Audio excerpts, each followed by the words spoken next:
time zones. How do they work?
How'd you like that one? I forgot it's been so long since Sarah been on the show. She hasn't seen any of our new intros there. How'd you like that Uh, one? um, why was it all women?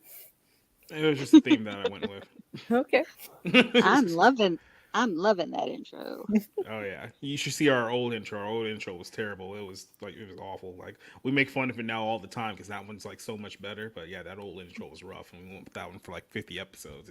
It's not great. But here we're here on the Friday Night Movie Club, and I got a couple of lovely ladies joining me here because tonight we're talking about a quote unquote romantic comedy. Even though I'm not sure if there was any romance or comedy in the film tonight, but Aw. joining me here on the show tonight, our good buddy Sarah Hargett is back once again. How you doing today? Hello. I'm doing good. Thank you. Making her quarterly appearance here on the Yeah. channel. Yeah. Woohoo. I'll be back in December. Yeah, exactly right at the end of quarter 4. And making her society reviews debut here is the bad take. I was gonna say, I almost said swear. I almost said Lisa. Then I was like, oh, I blew that intro. Let's try it again. Bad take, Bojan. How you doing today, Lisa? I'm doing really, really well, and Elisa is Tina, but that's okay. Exactly.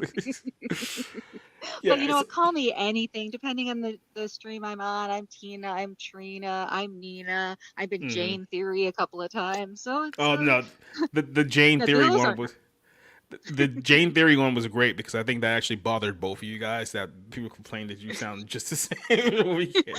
exactly. But you know what? I don't mind because all of those people are great people to look up to, so it's a good Hmm. thing.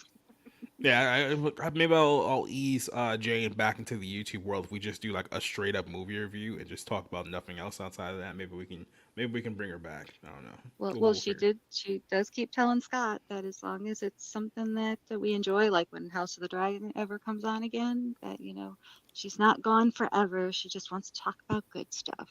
Can't Okay then. complain. So in 2 weeks when we review the Expendables 4, that's when we bring Jane back, and that's see. I got ahead of me now, so we'll do that one. But yeah, so we're here live on YouTube. We're on Twitch now, and we're on Rumble. We're on Twitch instead of Twitter because I'm not sure if you guys realize, but I got shadow banned on Twitter, or I guess you can call it X now, whatever you call it now. But it still has a little bird logo up on here on Streamyard. But yeah, so I guess we're back to channel banning people because I was on another podcast a couple of weeks ago, and I was like a bunch of people I hadn't been with before, and it's like, yeah, just find me on Society Movies. It's like, yeah, no, I'm typing it in, but I can't find it, and it's like apparently my name is completely search banned.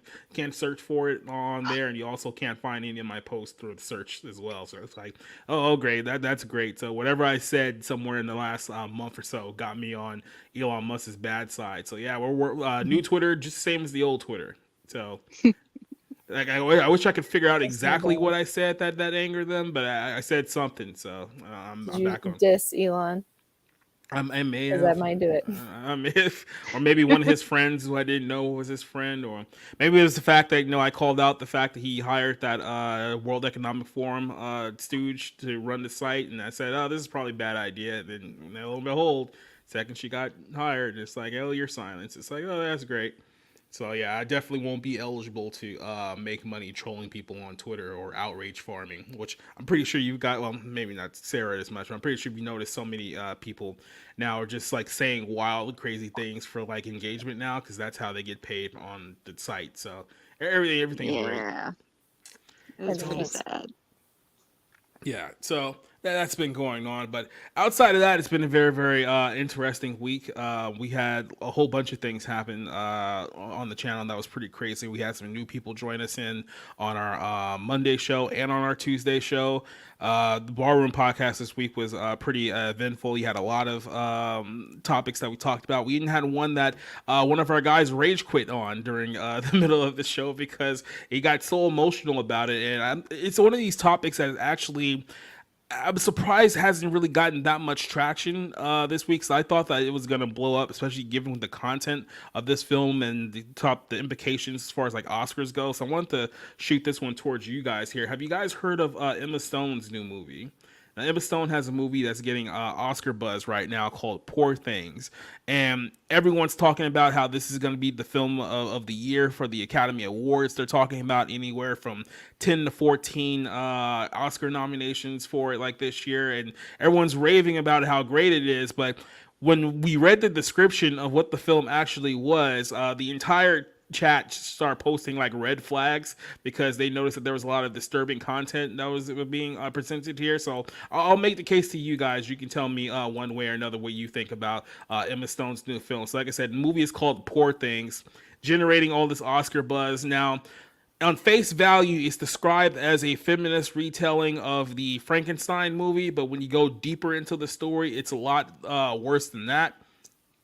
And then apparently there was an update to this story that even I didn't know about. This is after it was posted, so I don't know if this has been confirmed on that end, but we'll get to that here in a second. So yeah, Hollywood has been the epicenter of cultural degeneracy for quite some time, so it shouldn't be no surprise that this film is getting such intense Oscar buzz. Pretty much all late last week, everyone at the film festival in France was talking about this is an amazing film. I think it got a 10-minute standing ovation after it premiered overseas at the moment. But the film is called Poor Things. It's about a young woman named Bella Baxter, played by Emma Stone, who is brought back to life with given the brain of an infant by a scientist played by William Dafoe. This is based on Scottish writers as Astaire Gray. Named the novel, I should say, Poor Things, is already being described as a feminist Frankenstein movie with intense sexual undertones. So this is a very sexually explicit movie. But then, of course, I just read to you guys a second ago that it's about a woman that was brought back from the dead and given the brain of an infant. And yes, that's exactly where this film goes. The film is described to have some of the most explicit sex scenes ever seen by an A-list film. Stone's childlike character discovers that she really enjoys embracing her sexuality. So it's supposed to be a sex positive sexually embracing film on top of that, which also raises a lot of questions. I can already hear from the sides that you guys are loving this right now. The film features graphic and somewhat violent sex involving Stone's character, who's declared her independence from lackluster relationships by becoming a prostitute in Paris. And yes, none of the stuff that I'm saying right now is made up. This is all coming from the description. Like I said, it's no surprise here that Hollywood has pushed sexual promiscuity with women, and this whole sexual revolution that seems to be going on here, normalizing, just sleep with as many partners as you can because it's empowering for you, and it definitely won't have any negative effects in your life down the line. The Venice Film Festival knows when this was released, and literally there's been so many critics on Twitter over the last few days raving about this film. So much buzz. You have one guy saying here that this may be the raunchiest film of the decade. It says this is literally what he wrote here. Anyone remember how much of a stir Antichrist caused? Poor Things is 100 times that. The world is not ready. Genius, absolutely genius film. I love it so much to talk about. Another critic here said it was visually delicious, wildly entertaining.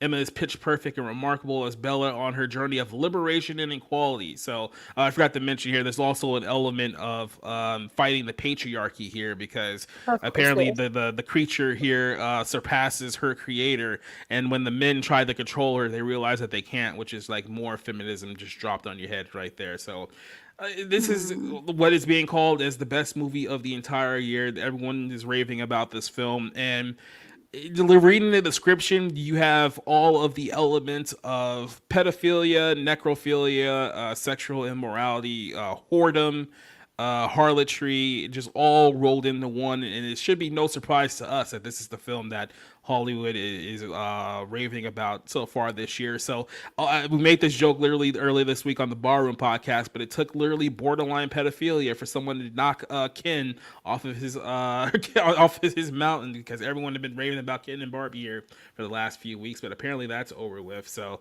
Sarah, based on the description there that I just gave you, I just wanted to ask you your thoughts on Emma Stone's Oscar craving performance there in that film, and just what's your general thoughts of the description there? It sounds like she's about to kill her career. Sounds like it's Emma Stone is about to be over. I Mm. mean, she already won an Oscar. She For doesn't. La La She Land. doesn't need to like go crazy. Just be in good movies now. But that's the problem. Like, you have to go back to even with La La Land. Remember when she was actually like in the running for that, and remember she hadn't been like political or hadn't taken any political positions up to that point, and then all of a sudden when that movie came out and she was doing the award season run, she became like the number one like advertiser for Planned Parenthood, because she knew that was going to help her with her chances of winning an Academy Award, which I guess it did. So on that aspect, I guess it worked. But this whole idea of she doesn't like need to do that, I think when it comes to these Hollywood actors, they view these golden statues that Hollywood give up as the absolute pinnacle of their life. And in their minds, there's no bridge they won't cross, or no price, or if they're sold that's too high, that they won't give up in order to get Yeah. one of these things. Maybe this movie is like her payment for getting to win the Oscar or something. Like, you win an Oscar, now you have to do the propaganda movie Yeah. or something like that. Yeah. Tina, here, someone like you who's just kind of I'm not sure how far out of the Hollywood loop you are, but when you hear a film like that, is that something that would entice you as a normie moviegoer to want to spend money in the theater to go see something like that? Absolutely not. I mean, I am a fan of Emma Stone ever since, and I can't even remember the name of the first movie that I fell in love with her in. Easy A, that was it. As my husband screams from across the room, because he also fell in love with her for different reasons. Obviously. And I mean, I like most of the movies she's been in. I think that she has deserved her 3 Oscar nominations, and I was just thrilled with La La Land because I'm a musical theater geek. But when I first encountered this article, and we did chat about it for about 10 minutes on Scott's stream Wednesday night, and poor Brahmable is in the chat going, "Be careful, Scott's not here." And I'm like, "It's okay, you proved the article," but it was really scary. Everyone was appalled. That was on the stream with us that night. My husband, he's a huge anti pedophilia. Not like you have to jump on that, like, because I would Yeah. assume everybody is, but just from childhood experiences. So yeah, he said that he'll come to the theater with me to watch it, but he intends to wear earplugs and just watch the naked Emma Stone. But yeah, it's pretty appalling. I don't know if I want to see it because it's a train wreck and It's I 2.5 have to see hours it. too, so put that on top of Ooh, everything else. ooh. I don't know if I can do that. Wow. Yeah. Like I said, I mean, I try to give things, I get bad take, Bojan. Honestly, I try to find the good in everything, but I'm struggling to find the angle for which to approach this one. Yeah, it's just like you they think that at this point that Hollywood couldn't possibly lower the bar any more than we've already gotten to, and they're just finding like new ways to do it now, and it's like I don't even know if it's just shocking or just more of a confirmation of what this industry I don't want to say has turned into because I mean if we're being honest and out of the box here, this is probably what Hollywood has always been to some degree, but it's gotten significantly worse here, or at least more noticeable in the last 10, 15 years. Just the downfall of just quality with this entire industry. And keep in mind, like they're currently having this massive writer strike and massive like actor strike right now, and they're talking about pay us more money, pay us our fair wages and stuff like that. And it's like, yeah, on one hand, they want you to feel bad that certain people are like losing their homes, but it's like if they weren't on strike and they were just doing their job normally, this is the type of stuff that they give us now. You know what I mean? It's very hard for Hmm. me to one feel bad for you on just on that level, and two, it's like okay, I mean, look at this point, if you guys just stop doing movies, I mean, it's honestly probably a net positive on society in general. And if we just get to the point where robots and AI are making these films now, it's like, can we possibly get any worse? Because the humans, at least the ones that you guys are hiring on your industry, aren't exactly doing much better at the moment. If this is the best that you guys have, like everyone's propping this up as this is going to be the film of the entire year, where everyone's like this is the best you guys got, like this is the absolute best you guys can produce in 2023. I bet it won't be the big film of the year anyway. They just want it to be. I mean, I don't to doubt that this film will at least get nominated for a bunch of Academy Awards. Whether it wins it is a completely different discussion, but it wouldn't surprise me at all if this one does in fact get nominated for like 10 to 14 Oscars, just so they can at least promote it as like the big movie of the year. Because outside of that, it's like who the hell would even want to watch a movie like this just based on that description, right? Like they'll need the hype of Academy Award nominated film, like this is one of the top films of the year, go watch it and try to get like that Oscar money out of that. But it's like for me, the only thing directly out of Hollywood that I would even contend is probably the best film so far this year, because I mean we still got a few more months to go, is Oppenheimer. If you guys haven't seen that one, it's like Oppenheimer is like when I look at that film, it's like okay, this is what this industry should be. Like this is what Hmm. you guys should be producing for to get people excited about cinema again. But then when you promote this stuff, this is this type of stuff that not only disgust people like you talked about on Wednesday night, but this is the type of people that make people just want to give up on your entire industry altogether. So Yeah. Oppenheimer feels like Absolutely. the only like real movie that's actually come out this year. Like yeah, nothing else is like a real movie. It's just like a Marvel movie or a streaming movie or something silly like that. yeah, and unfortunately And the now no superhero movies are Dune, falling so apart it'll too. be the So only one. say again. Now since Dune's not coming out this year, there won't be another real movie. I'll get out of here with that Dune stuff. What's wrong with Dune? You don't like Dune? No, I didn't like the 3 hour half of a movie that I watched 2 years ago. So Well, you should have waited until the second one came out and then watched them both together. yeah, this is the argument that we had with Mission Impossible, right? Because Mission Impossible came out, and that movie, let's be honest, that movie is pretty mid too, especially considering the fact like I how, forgot about it. yeah, exactly. But Fallout was like great, like Fallout was amazing, and then this one was just like, eh. Then even saw it like a second time, and I even liked it less the second time I saw it than the Mm, first time, and yeah. I just like this whole thing of like splitting movies between part one and part two. It's like, okay, now I have to wait like 2 years for part two to come out to see if part one even made any sense. And it's like, Yeah, yeah. Did it make sense? We'll find out. exactly. So I know I gotta wait 2 years to figure out if this movie sucked ass or not. It's like, well, what are we even doing here? And it's like, It is quite sad. I mean, I think that the only almost other mainstream movie I have to say that I enjoyed this year was Megan. Was yeah, that this year? And that was early in yeah, that was January, early very this year. That early. was like January. I thought that was last year. Yeah, it was at the borderline where it could have been either or, but yeah, that was very earlier this year. Exactly. Yeah. I had I some mean, big hopes for Are You There, God? It's Me, Margaret, just because of growing up being a Judy Blume girl and pretty much reading everything she wrote yeah.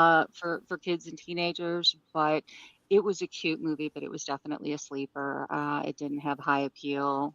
I saw more moms taking their young daughters to Barbie than I did to something as wholesome as Are You There, Yeah, God? right. It's That's Me, You would Margaret. think So fine. that that quite would sad. be the film that you And you would can, at least try to have that connection with young girls. But it's like, nope, we're gonna go watch the corporate propaganda instead. So you can always tell when you're at the theater who was going to see Barbie too, because they were always dressed up. yeah, And think yes.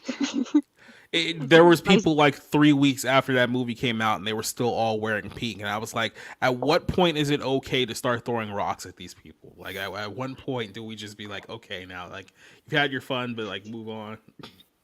absolutely sad. My son is he's a senior in college right now, and he's a manager at the Park District pool. And husband and I were heading off to go see Barbie that night, and I asked him. I said, "So what do you hear in the buzz?" He goes, "I don't know. I just know enough about all the 15-year-old girls that were lifeguards tonight." All quickly changed into pink, all jumped into a van, and mom was driving them to the movie. So then, when I asked him at the end of the weekend, I said, "So, what did the girls have to say?" He said, "Not a single one said anything about the movie, but they had fun." So I don't know if they enjoyed the movie at all or they just wanted to hang out with the girls. It's just more So of an it's kind of sad. experience thing. Yeah. I'm thinking you're right. I mean, I'm looking at my early, I guess, 3/4 of the way here list for like best movies of the year, and I think Oppenheimer is the only film, like a mainstream film, that was probably in my top 10. And it's not like from like a hipster perspective of, oh, that's a mainstream movie. I don't like that. Like I try to look for good movies, but it's like most of the Hmm. films that I've seen, most of the best movies I've seen this year have either been like VOD movies that gotten like no buzz whatsoever, like All the World is Sleeping or like Sympathy for the Devil, or it's just been like South Korean films like The Child and Switch. Like I think the only other movies that I've seen in theaters that I actually put on my list would be like Plane, the Gerard Butler movie earlier this year, and Sound of Freedom would probably be my only two. Outside of that, it's like it's been rough pickings this year, especially considering the Yeah. fact like what we've gotten is movies like House Party and Scream and Spider Verse and other garbage movies Yeah, like that. So it's like it's not been a great year so quite far. sad. I almost forgot about Sound of Freedom because it's almost like this perfect isolated incident, Yeah. that you want to separate it from Hollywood, and that's probably a good thing. It, Um, it just real quick, it's like it just goes to show you the character of our society right now, where a film like mhm. that comes out and the reaction from the media and from critics is to basically trash it and discredit it and make sure that nobody wants to go see it. But then the movie like this one, this Emma Stone movie, is the one that they promote as like the best film of the year. So it's like you're really starting to expose yourself there. That's all I gotta say there. Yeah, awesome one saying Blue Miracle on Netflix. Good. I haven't checked it out yet, but it's definitely on my list of films to see. So, Sarah, Yeah. while I have you hostage on this show and you can't leave, I I can want leave. to get your thoughts on another movie that we talked about this week that drew some eyebrows. Some Jay-Z is producing a film called The Book of Clarence, and he goes out of his way to let people know that this is not a Christian movie, even though it's basically blaspheming every aspect of the Christian religion you can possibly think of. It's not a So Christian movie, it's Oh, an anti-Christian movie. there you go.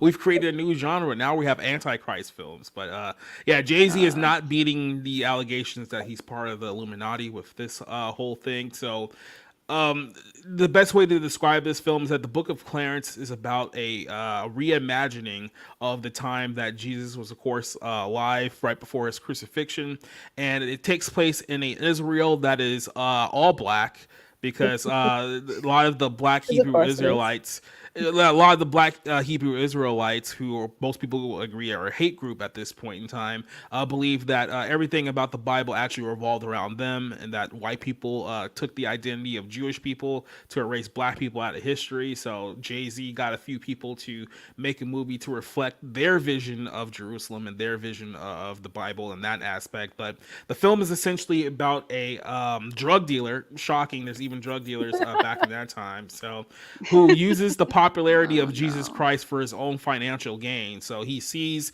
how popular Jesus is becoming in Jerusalem, and he decides that, okay, I'm gonna basically become my own Messiah, and then I'm gonna use that to get money and fame and stuff like that. So this was the director here who did the Netflix special, How You See Me or How They See Us or something like that. What was that Central Park 5 movie that came out a few years ago. So along the same lines of that, he describes the main character as a hustler who is making ends meet, betting big on chariot races, and partaking in dealing whatever hallucinogens they had back then. So even in 33 AD, all they can think about of making money is gambling and drug dealing. So that's just great. He says that he's oppressed by the power that the 12 apostles had and decided to join their ranks, even though he doesn't exactly believe Jesus is the Messiah. Shocking in that thing. The the trailer for this movie has so many blasphemous statements within it. One of the things that the main character here, Clarence, goes as far as to say that knowledge is more powerful than faith, which goes directly against what Jesus was actually professing in that time, saying that faith is obviously the most important thing because that's what's going to save you at the end of the day is faith. But not in this movie. Keep in mind, this is not a Christian movie. Both Jay-Z and the director wanted to emphasize the fact that this film is black because they objected to what they called the misconception that there were no black people in Jerusalem at this time. So they decided to make everyone black. This is the same argument that was made a few months ago with the Cleopatra movie on Netflix, where they were arguing about Cleopatra being black, and got so bad that even the country of Egypt had to come out and say no, Cleopatra was never black. That's historically inaccurate. Stop trying to portray this as something that it's not. So they're See making that a lot of. movie. Go ahead. Oh, I'm so sorry to interrupt. No, go ahead. I said that the Cleopatra movie was so frustrating because I think if they would have come out and said, okay, listen, we're going to cast this movie and we're not going to follow whatever the ethnicities were for any of the actors, and we're just going to have a movie set at that time, and this gorgeous black actress is going to play Cleopatra, I would have been fine. But they actually put it forward as a historical documentary and Yeah. stated, we don't care what you heard in school, Cleopatra was black. Well, no. She wasn't.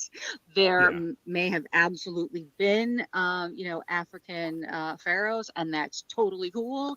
And like I said, in if you take a look at the artistry through the thousands and thousands of years of Egyptian history, you can absolutely see that there were a variety of ethnicities that were in charge of this great nation at altering times, and it's historical fact. I mean, I don't think the Egyptians, I don't think anyone, maybe the Romans, but I think that the Egyptians are probably the ones who have the most documented history.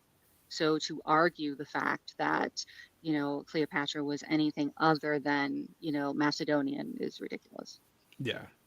But like I said, these people, I mean, at this point, you just have to admit these people live in a completely different reality than everybody else. I mean, they're not even playing the same game as us at this point. But Hmm. other notes about this film, obviously, it race swaps John the Baptist and Mary in this film as well. I think at one point they even had John the Baptist viciously slap Clarence, calling him a blasphemous swine, which is all kinds of just. And then, of course, here the film it says that Clarence basically tries to become a counterfeit of Jesus Christ by doing false preaching, fake miracles, and it claims at one point that he's the new Messiah. That this whole thing even goes all the way far back as a character that wishes to be a god among men, which is the same motivation that Lucifer had when he rebelled against God in heaven. So there's, like I said, a lot of blasphemous undertones throughout here. And you're talking about a guy, Jay-Z, who earlier this year opened a exhibit in Brooklyn called the Book of Hove, where he literally redid an entire museum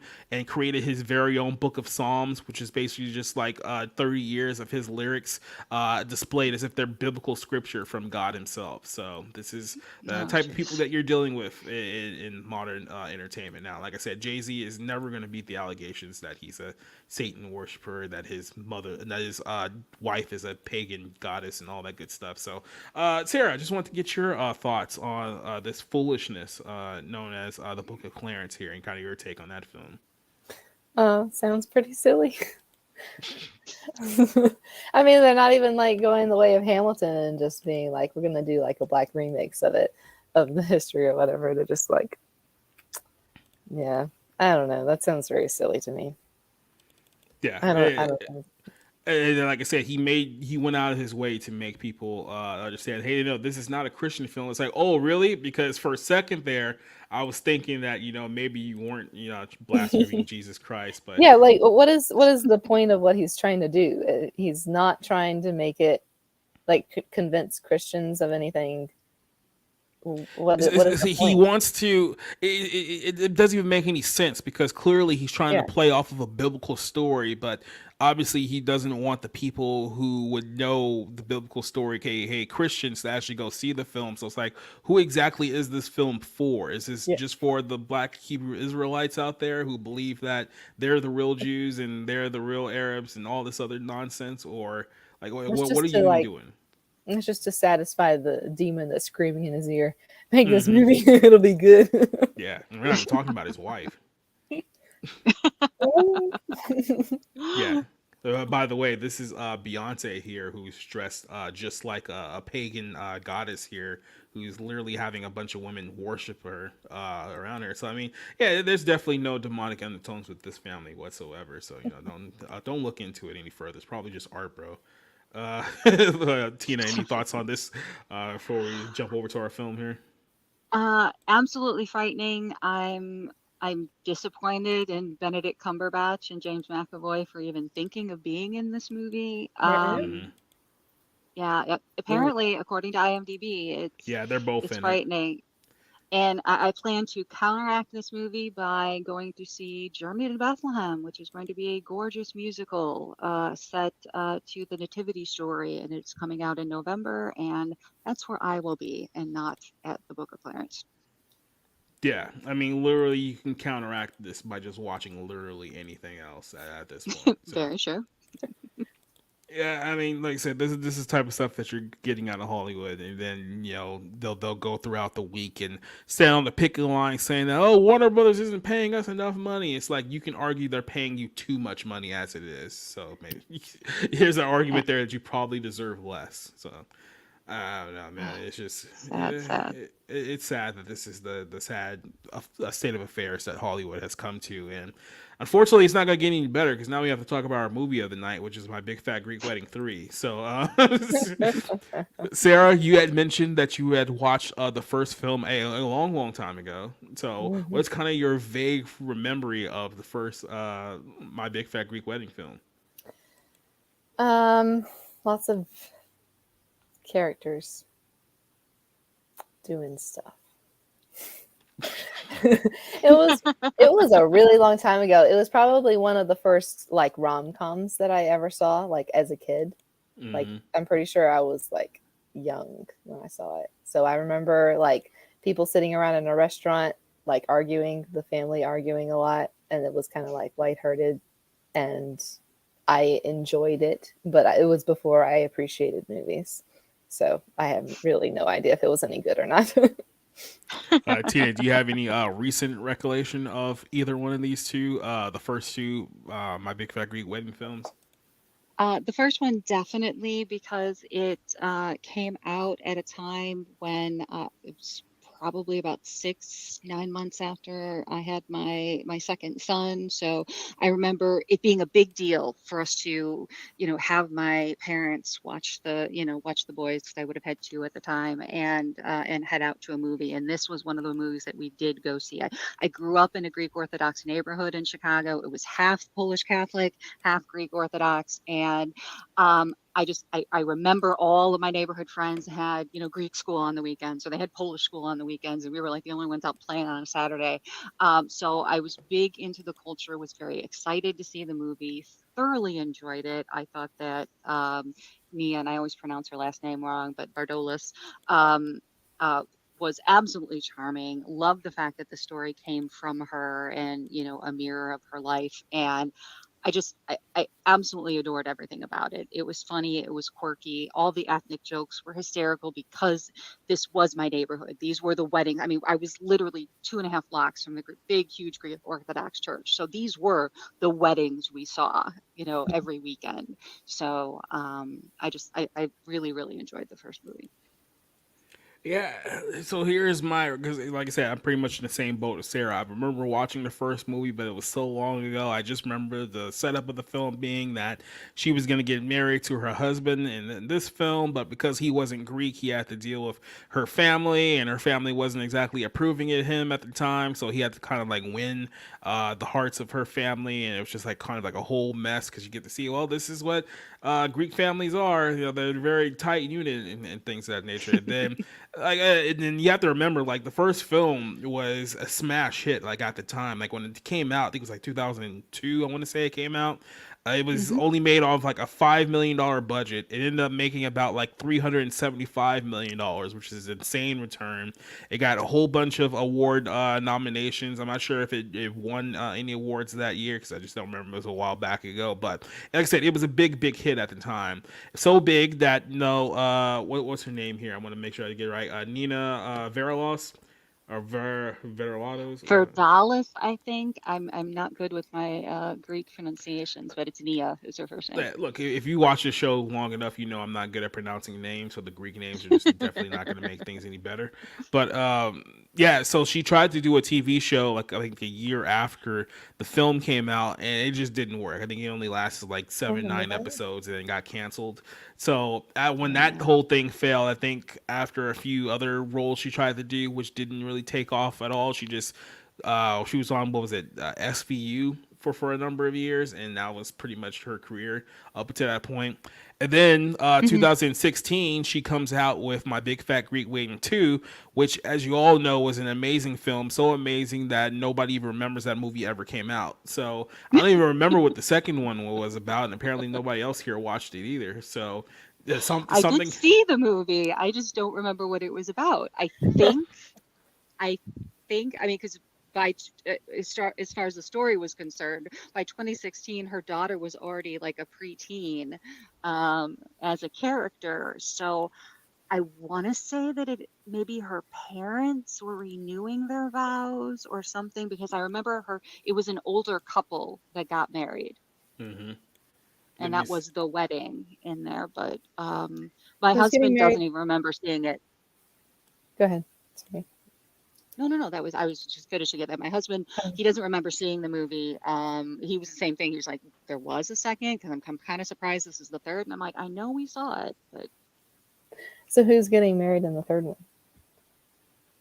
it turns out to be It's basically some a other cousin couple of we've never theirs. heard of. So. Yeah, Uh, it's basically a cousin of hers, but yeah, it's just two people in a village, all the way in Greece, and that was about it. You Spoiler kind of alert. you get introduced, yeah, you get introduced to the characters, and you know, 70 minutes later, there's a wedding. Yeah, so like I said, something happened. Okay, put it this way: the first one was about a family and a wedding, and then something happened in the second one that we don't know about. Then 7 years later, inexplicably, they decided to make a third movie because if no one saw the second one, people are really going to go see the third one. That's usually how Hollywood works, right? Exactly. if they got the money to do it, why not? Mm-hmm. Like, Yeah, I mean, this time around, Nia directed it also, Mhm. so I don't know if that made it better or worse. Like I said, because I remember seeing the second one, thinking it was not that great, but I can't tell you whether this was better or worse than that one.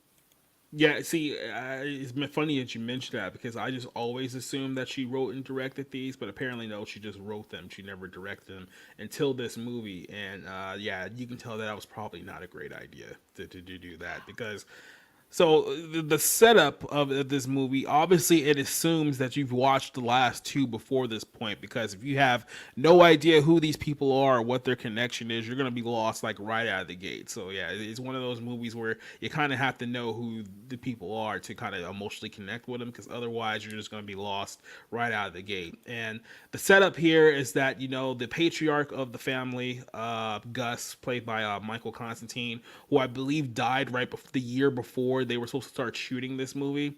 So obviously they decided that to honor him and his death, that they were going to make him the central point of the film because obviously he dies in the movie, and they decide, you know what, we're going to go back to Greece and go back to the old village that he grew up in, the one that he wasn't able to go back to due to his passing. So they basically just make a giant like getaway vacation based on that. But they're also dealing with the fact that their mother is dealing with, I guess, Alzheimer's, not exactly dementia, but she's losing her memory and it's clearly showing. So she's at the point now where she's probably in her last years as well. So they're dealing with that as well. But the setup here is that we're just gonna get everyone on a plane. We're gonna go out to Greece, and it's just gonna be one big Greek party. Like even on the plane, it's like just have a bunch of very very irritating Greek people who I'm pretty sure would have gotten kicked off a plane at some point with if this flight was on like Delta or something like that. But hold on, just a pause, a little time out here, just real quick. I know this has nothing to do with the movie whatsoever, but have you guys heard about this story about the Delta flight from Spain earlier this week?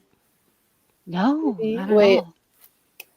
So no, the but go ahead. Just go ahead. I mean, I'm pretty sure I've you been- know exactly what it is because you were trying not to say it. yeah, Uh, maybe. let's just say that someone had an accident on a Delta flight from Spain to Atlanta, and it was so bad they had to turn the flight around and go back to Spain because they wasn't sure if he was poisoned or not. And then there was like one whole ordeal where they couldn't let people Oh off the plane no. because Ooh.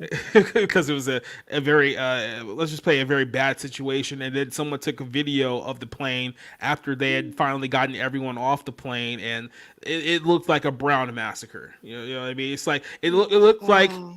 they think of like a Michael Myers movie, but except for blood, it's poop. That's what it looks like on the plane. Oh my I'm glad I didn't God. see the video or pictures. Yeah, I did see a small news story about, people that got kicked off the plane, which ended up being okay, but were kicked off a plane because they were complaining that they didn't want to sit in the two vomit-covered seats that were still wet Yeah. from the flight before. So, but no, wow, this definitely tops that. Ugh. Yeah, all I can say is that I've been on flights that were like 4.5 hours long, and I can't imagine being in a situation where like I have an upset stomach on a plane, especially like a commercial plane like Hmm. the ones that are on there, because that just seems like hell. And then clearly this person, I don't know what he ate or what his deal was, but clearly couldn't control his bowel movements. And I don't know. At that point, I'd be like, this would be a good point to just die, like right here, right? Because I don't think it's like this. It's gonna be hard to recover from this one. I would absolutely agree. I mean, because now, unfortunately, it's not just everybody on the plane who knows you did this. It's now Mhm. pretty much the world. Yeah, a literal brownout here from Awesome One. So, so yeah. Wow. Anyway, back to the movie. So you get a bunch of Greek people on a plane and send them out back to, I guess, the motherland. So this is like the Jews going back to Jerusalem, except for it's the Greeks going back to.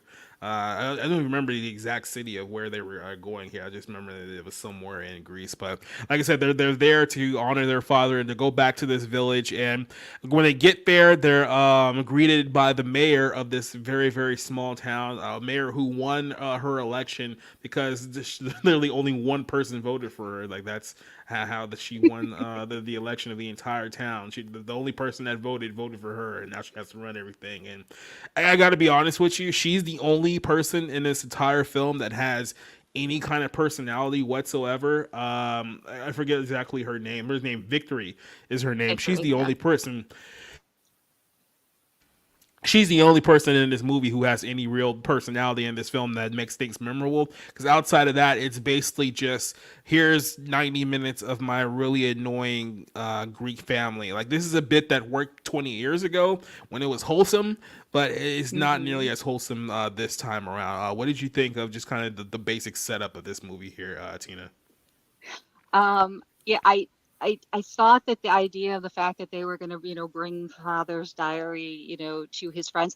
I'm not sure why this man would think that his friends want to read, 40 or 60 years of a man's life once he came to America, but it was still kind of cute. I understand that maybe, like you said, if Michael Constantine was still alive, it was supposed to be a reunion and they were bringing dad back to visit his friends. But I don't even think they ever pronounced the name of the city because they kept saying my father's village, and you saw the name of the village, in Greek letters, but I don't imagine they even said it. I really didn't like the character of Victory. She was really a lot of fun, or they, depending on whether or not we're supposed to use pronouns there. Mm-hmm. Um, and I am a huge fan of Andrea Martin. She's the one who plays Aunt Lula. Mm-hmm. I love her in Only Murders in the Building. I love her character as a nun in the show Evil. So I'm a big fan of her. So I know that a lot of the jokes she made were very tiresome and were old 20 years ago, but I still liked her performance because I'm a fan of her as an actress. But yeah, there wasn't a whole lot of plot to keep you there. I mean, thankfully it was only a 90-minute movie. Yeah. Yes.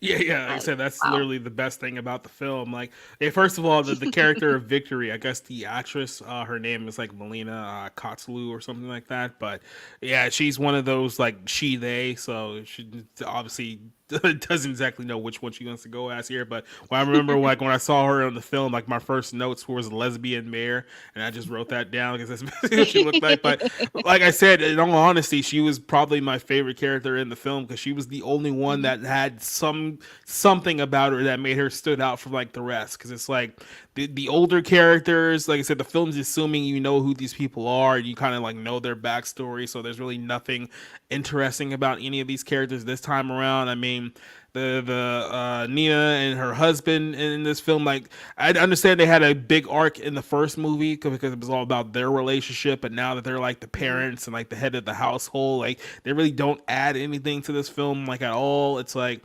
um what's the dude who plays the father, Ian Miller or John Corbett in the film. I'm thinking to Hmm. myself, okay, you've been married to your wife for like 23 years. You haven't picked up like a little Greek at this point. I mean, it's Oh like no. I was thinking the same thing, especially the term for shut up that they used multiple times throughout the film. I mean, yeah, come on, you had to have heard that about 1,000 times. Is this your first exactly. year of marriage? He It's would like, still be like, "What?" when they said that or something. well, no, that's the Exactly. He's thing. like, what Is did she say? He would do that in the movie. Yeah, yeah, like literally, people will be they talking would to use him, and phrase. then yeah, Yeah. people will be talking to him. He would just be like, "Yeah, no, sorry, I don't understand." Or Greek, like, okay, that works for like the first film 21 years ago, but after 23 years, you haven't picked up like a few instances at least to communicate like a little bit better. I mean, especially considering the fact that you know you're always around this family whether you want to or not. They haven't picked you up on anything yet. It just seems like you've just been wasting your entire time here, bro. But then you had Yeah. the brother in this one, played by what was it, name Nick was his name. Like he was just Yeah. like the That's guy right. who it's weird because he's like 50, but he's like still at home, and then I don't know, he's still like a bachelor or something like that. But he's just kind of like there for like the most part. And then you had the daughter, Paris, who I guess her entire arc was that once she's failed her semester in college, so all the money that they spent on that semester went down the toilet because she failed everything. And then she also has her love story with the boy who I guess either she ghosted him or he ghosted her, but he's on the plane too, so they both have to spend the entire vacation together. So it's like that's another plot point that we're supposed to care about throughout the course of the film as well. So That's also an out for the fourth movie. oh god, Oh, Somebody's there you got go. your What? door. Yeah, there. Yeah, She's gonna get married. Aristotle and Paris will get dressed or get married. Absolutely. Eh, eh. please don't do a fourth movie. Just don't. It's just like let's be honest. At this point, you really didn't need anything more than one. So I think fourth would be just like fourth. I feel like someone should be a fight. Like there should be some fisticuffs going down there if you're gonna justify a fourth movie. Because that feels like you're just insulting me here at that point. But Agreed. Agreed. yeah, right. So I mean, this whole movie, and I'm trying to think to myself, it's like, so what is like the actual like plot of this film? Because it feels like one of those like Adam Sandler, like hey, Netflix is paying us $20 million to go do a film, so let's just go to like an island and create a plot while we're there, and just turn this vacation like into a film. That's what it felt like. It felt like these people went on a vacation to Greece, and I was like, oh, we want to do a movie in between here. It's like, yeah, okay, what is it about? Vacation, and that's how this film got together because there's no real story here to follow. It's like they're on vacation and then they discover that some creepy old woman in this little village slept with their father like 50 years ago. Then they have a love child, and that he has a son, and that the son is getting married to like this Syrian refugee who's also in the village, and they're upset for like 20 minutes because they didn't tell them they were getting married, and then they just like get over it. And I'm just like, why am I what is this movie like about? Like, why is this a thing? It's like, There's 5 people in the village.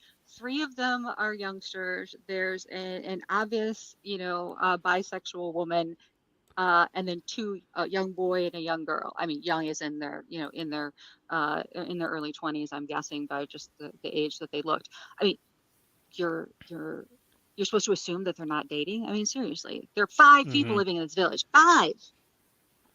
Oh, not only that, it's like, so there's a scene where like all the young people go into town to like this big, like giant, like nightclub, like beach party thing, and nothing really even happens there. Like you think, okay, maybe they're gonna get into some trouble here, and maybe we can create a little bit of a plot. And it's like, no, they just go down there party, and then they just sneak back into the house like the next day, and then we don't really make anything of it. So it's like every time they introduce like a thread of could be a plot to this movie, it's just immediately taken away, and you're just sitting there like an hour in, and it's like I still don't know what's going on here, or It was pretty Sounds sad. like It was almost like, oh, sorry.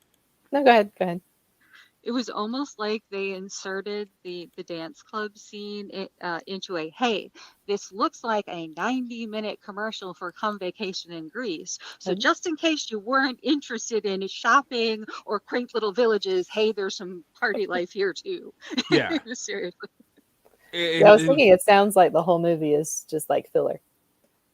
yeah, Like like there's in all honesty, this is a movie where if this was on, I know Spencer just mentioned Vacation Friends 1. If this movie was on Hulu, maybe it will be, maybe I can forgive it a lot more if it was just like a nothing Hulu movie. But this is something they decided to release in theaters with like a somewhat significant budget. Like I don't know how much they spend on this one, but I know like the second one they spent at least 14 to 18 million. So I'm assuming this one had to be somewhere in that same range. They ain't getting that money back because I think it only made like 500,000 on the Thursday preview. So it's like no one's Oh, really going to really? go, yeah, see this film here. But all the retirement homes will fill it in. yeah, but it's like this is supposed to be a romantic comedy, right? And I'm thinking to myself, where's the comedy and where's the romance? Because there's no the romantic part of this film doesn't even come into play to like the second act, and it's about, like I said, the 2 characters that just reveal, oh yeah, by the way, we're in love and we're getting married. Sorry, we didn't tell you. And then that's the entire romantic plot of this whole film. It's like you could have just done like a drama and actually done something that was worth anything, because they keep teasing these dramatic elements with the story. It's like, hey, we got a family here that's dealing with the grief. Their father just died, and they don't really know what to do. Like, who's the head of the household now? You have that angle, but it really doesn't go anywhere. You have, hey, our mother is losing her mind, and we don't really know what to do here. I mean, she's gonna be going soon. Like, how we're gonna live without parents, and that doesn't go anywhere. You had the whole thing with the daughter flunking out of college, and like that didn't really go anywhere either. And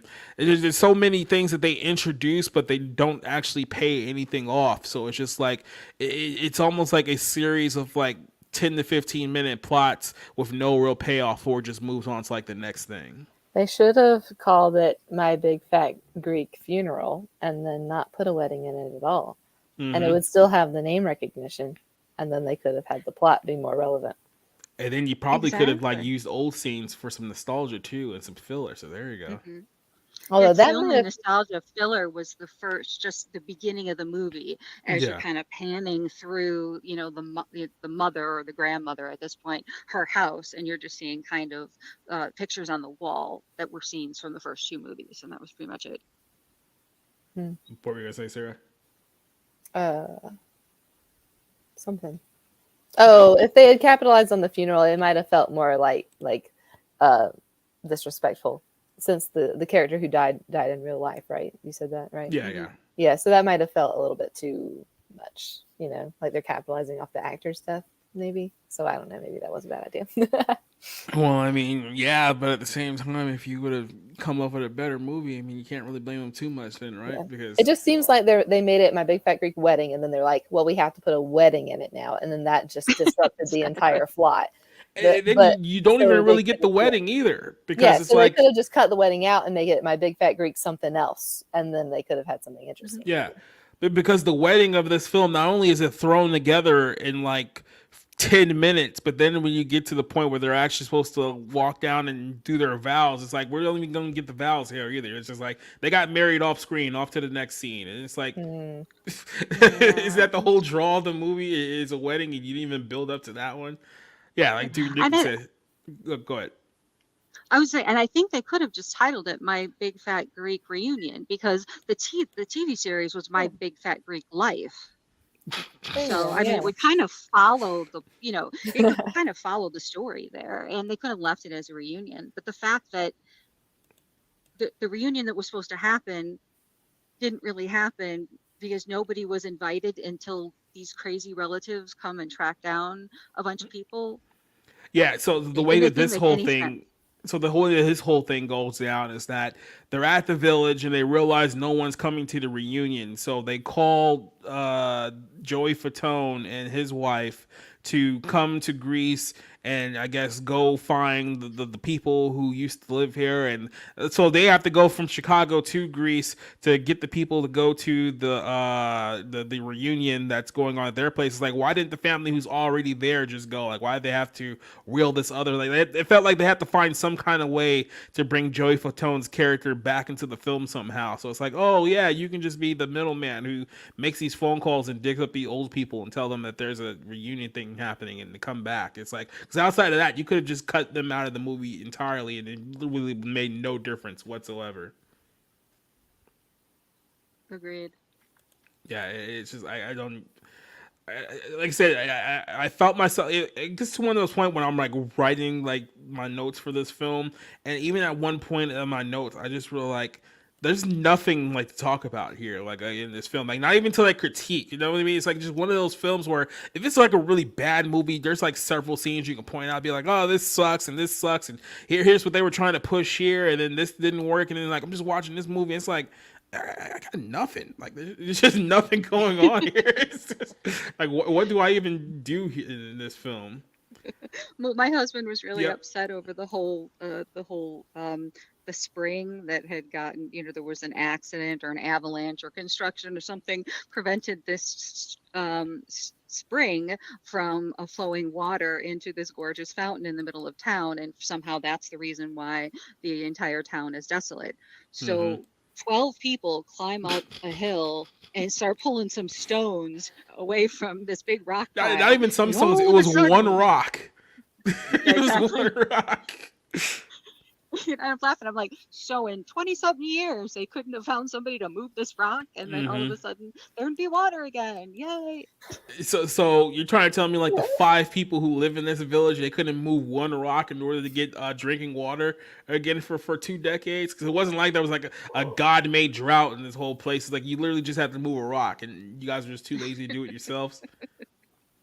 It was really very, very sad.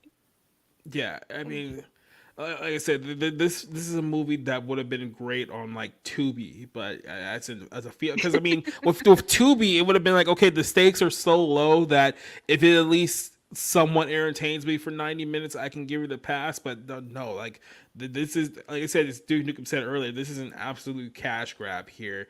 They had nothing to go on, and like you mentioned here, like Nina, this is the first film of this trilogy here that she's actually directed. But she wrote and directed this film, and I'm pretty sure she was the producer too. So I mean, when you're talking about a film that fails here, when you're the writer and you're the producer and you're the director, there's really nobody else to blame for something failing but you, and you have all your names on the titles here. So, yeah, it looks like. I mean, what did you think of just her? Was there anything to the directing style that you noticed any differently from the previous movies? I could tell that it was an inexperienced director because all of the background filler scenes were really shot like a travel agency commercial.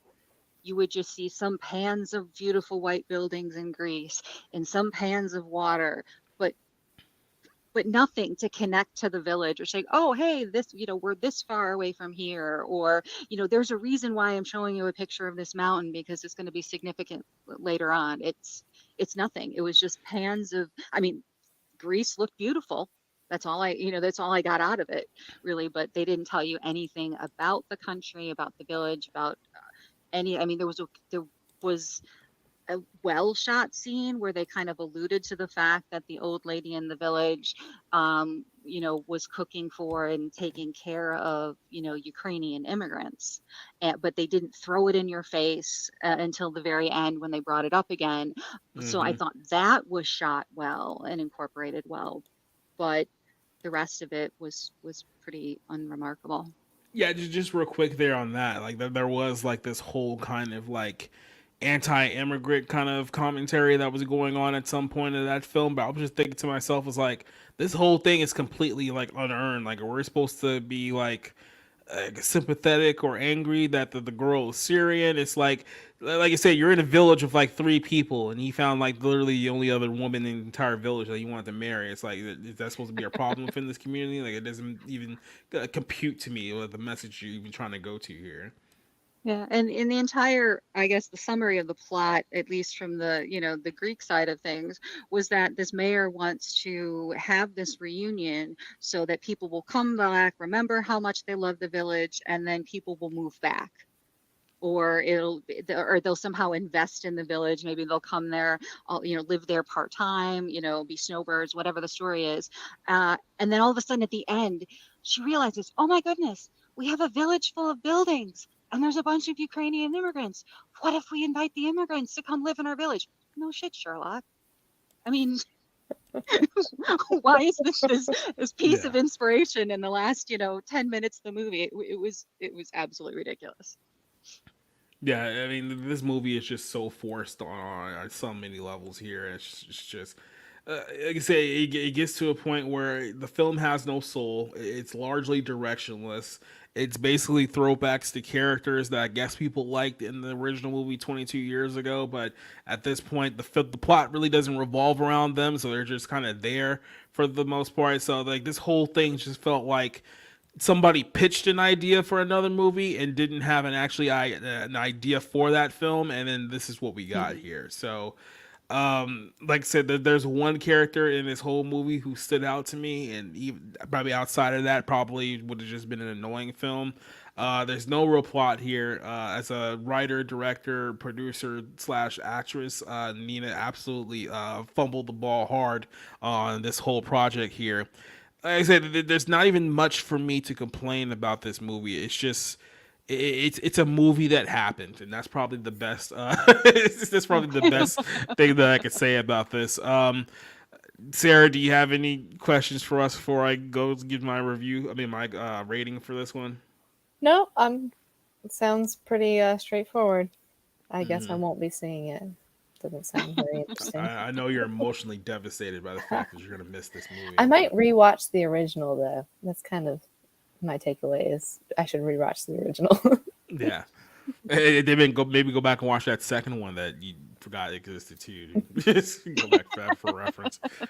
Yeah, no, for me, this is like I'm trying to figure out, between like a 1 and a 1.5 out of 5. And Mm. I don't know, the more I think about this movie, the more it just, I want to go lower, but I didn't have enough hatred for this movie to, I think, go as far as like a 1 out of 5. So I'll just give it like a 1.5 out of 5. This is just, to me, this is just more of a complete waste of time than it was like offensive. You know what I mean? It's like, it's short. It's only 92 minutes. So, I mean, I've seen 30 films this year that have wasted like 2.5 hours of my time. So I mean, I'll give it a little leeway because it's 90 minutes long. But that's about the best I can say about this movie. Tina, what do you think?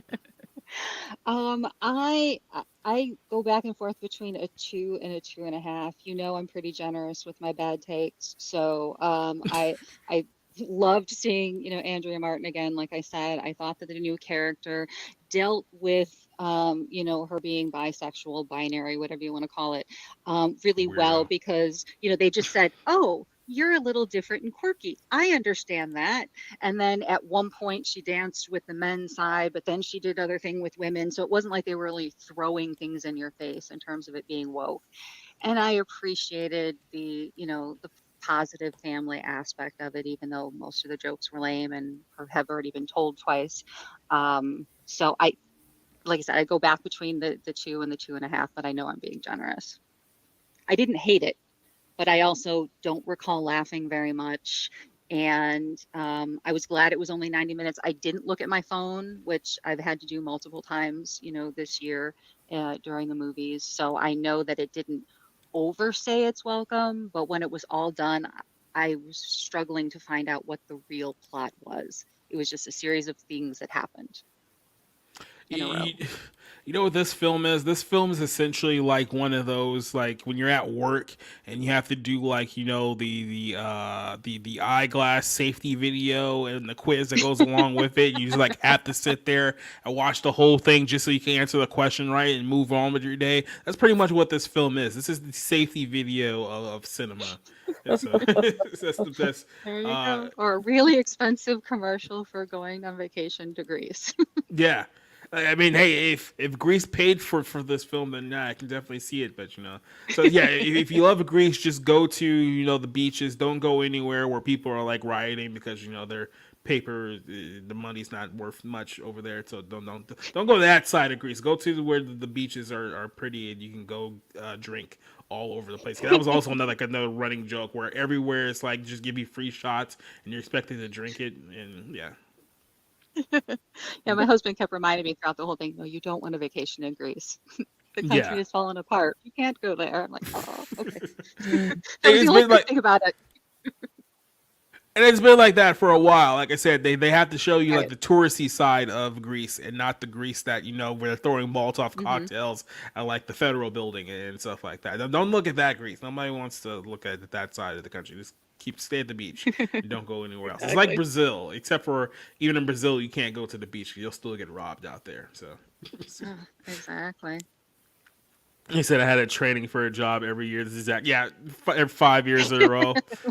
It's like Yep. one of those videos where it's like, yeah, we need you to complete this certificate by like Tuesday. It's like, okay, fine, I'll just watch this and get it over with. It's like, yeah. Well, yeah, it is a Balkan country, so that does make sense there. So, one more thing I guess we can go to before we wrap up this show is that did you guys hear the report from Rotten Tomatoes about how they pretty much confirmed the fact that what we've known for many, many years now is that they've been fixing their scores, or people have been getting paid off to get good scores for their movies here. So this is something that we've known ever since essentially the whole Captain Marvel debacle, where Captain Marvel, remember they changed the audience system and the way that they score Hmm. movies because people were giving Captain Marvel a bad audience score. So they fundamentally restructured their site based on that. So we knew since then that this whole thing was cooked. But of course, everyone tried to lie and deny it, and now we have a report coming out here that Hollywood basically paid to get good reviews for their films so they can market it as, oh, this movie has 100% on Rotten Tomatoes. Because I mean, let's be honest here. If anyone thinks that movies like Bros or something like that got like a 90% on like Rotten Tomatoes, like something fishy is going on here. Like there's no way. But Spencer wrote the article, and Spencer's probably somewhere in the chat listening to this nonsense too. But in the confirmation of what audience members have already suspected, a new report revealed that Hollywood has been contracting the services of at least one public relations company to save Rotten Tomato scores from various terrible movies by paying off their critics for positive movie reviews. I mean, we kind of knew about this for like a while. I mean, didn't like John Campea and his little clique of people like give Disney good reviews so they can get like free tickets at Disney World or some stuff like that for like a number of years? Like we've seen this here for a while with these people. So yeah, exactly right.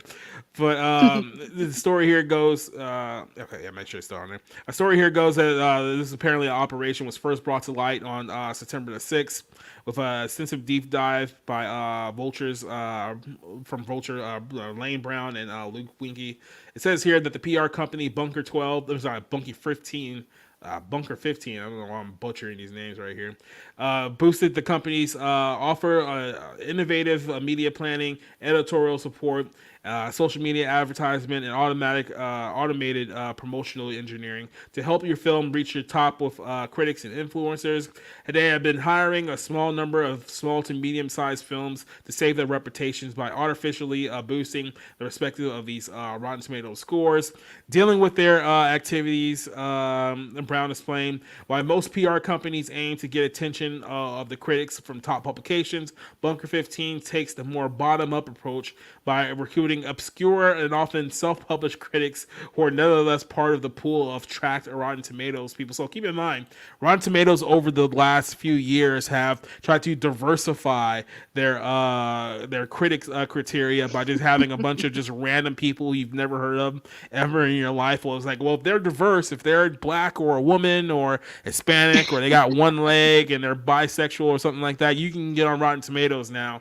So basically, these Hollywood firms are like, yeah, we'll use those people to shill our movies because I mean we can just get more out of them rather than having to pay the douche that works at the New Yorker a whole bunch of money to get a positive review out of him. So I mean, from that aspect, it's actually a pretty smart smash strategy. I can't really hate too much on that, but this pretty much confirms that the firm paid $50 or more for each. Really, that's it.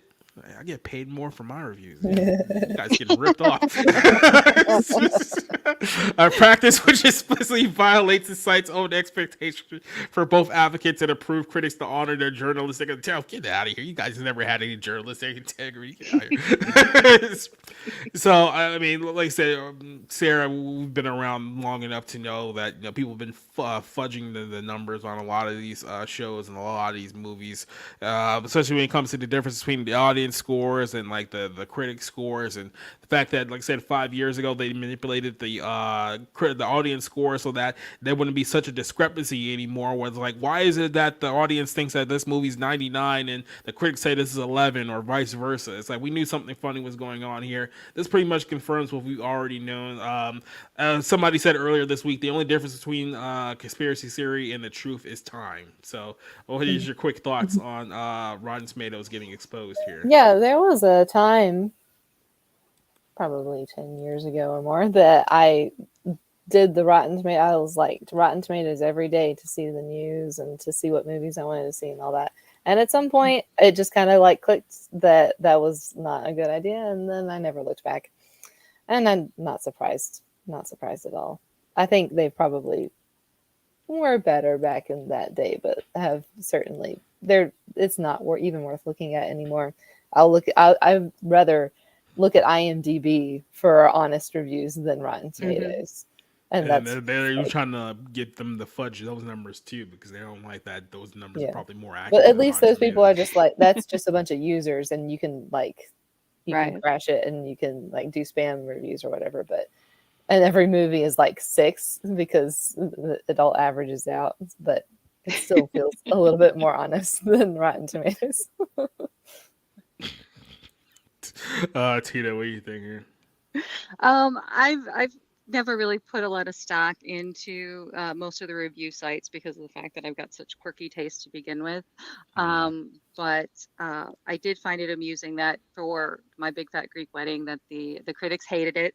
So the 72% audience rate, I'm assuming, are all of the nanas and papas that were bussed into the showing I had last night, and maybe their kids said, "Okay, Grandma, let's go, let's go rate the movie," I gotta because say, there were a well, lot of people that enjoyed themselves last night, but it was definitely not made for me.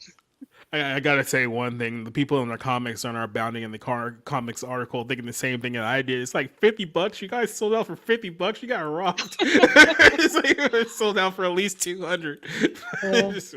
Exactly. I mean, and that's not a lot. I mean, because if you talk, I mean, like I said, I'm looking at my Big Fat Greek Wedding 3 now, and they only have 61 critic reviews. I mean, that's not a whole heck of a lot of money if $50 were dropped per review.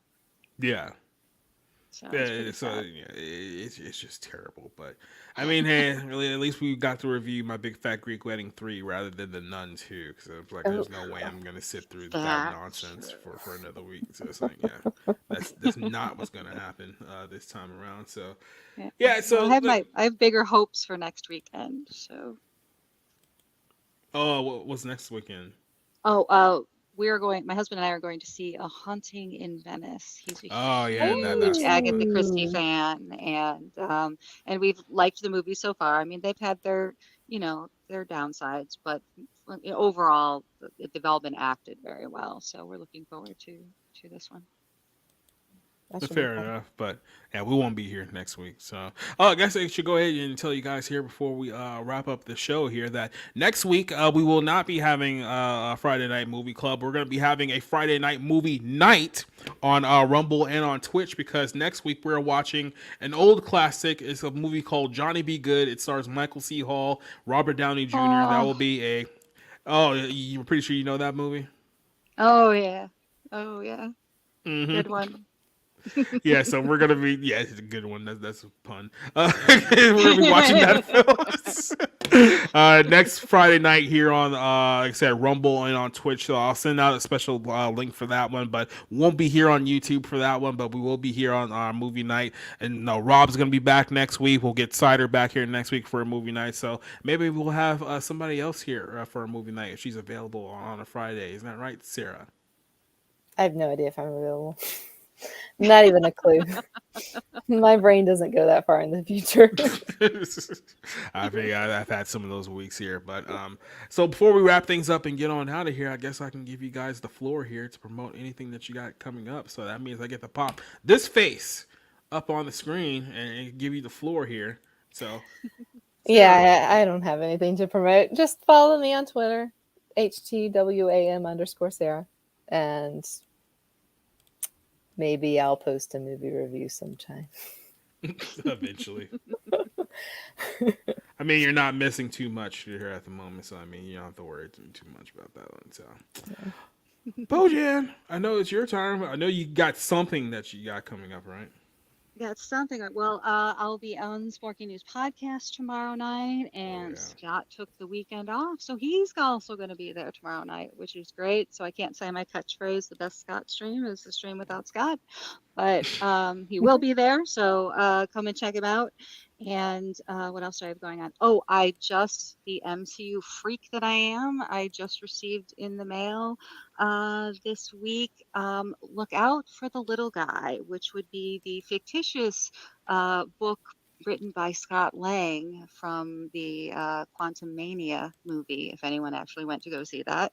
So I've only a chapter in, and it's amusing from the way that Scott Lang's character is played by Paul Rudd, and I think it might end up being a self-help book, so it looks a little amusing. But I will definitely be giving a review for that because I'm probably one of 3 people who bought the book. Because why would you buy a book that is written by a fictitious character?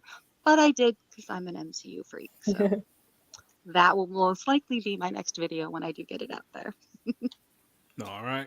And then, like I said, letting you guys know what we got coming up here on the show for the next week or so. So, like I said, next Friday night, we'll be back here for a movie night. That'll be on Rumble and it'll be on Twitch. So, if you haven't followed us on those platforms, go do that now. It's in the description below. We'll be there watching that film. And then in 2 weeks, we'll be back here, episode 54 of the Friday Night Movie Club. And we're going to be talking about Expendables 4 in 2 weeks. So, we'll be coming back to our normal schedule here. But outside of that, this this coming Monday, episode 9 of the Bible Lens podcast, which is still growing. We're going to be changing the format just a little bit over the next couple of weeks, but it is doing great to hear the last 4 weeks.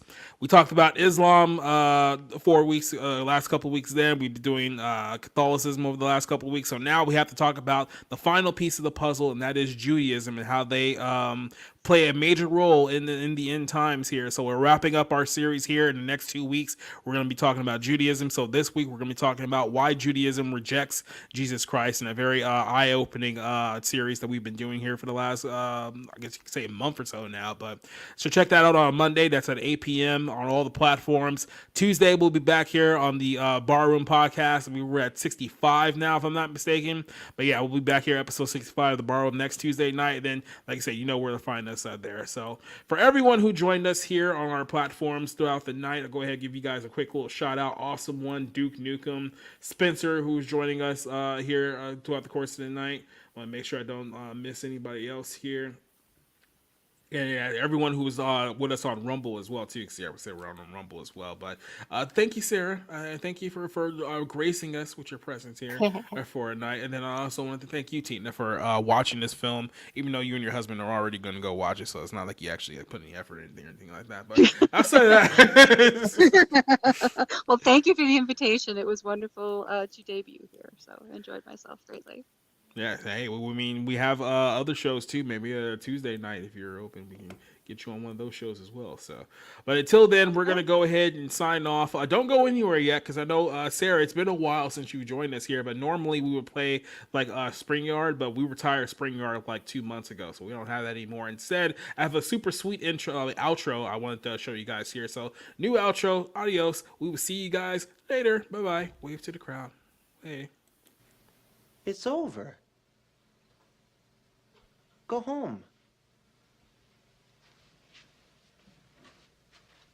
Get the hell out! Get out! Get out! Get out! Okay. Get out! Get out!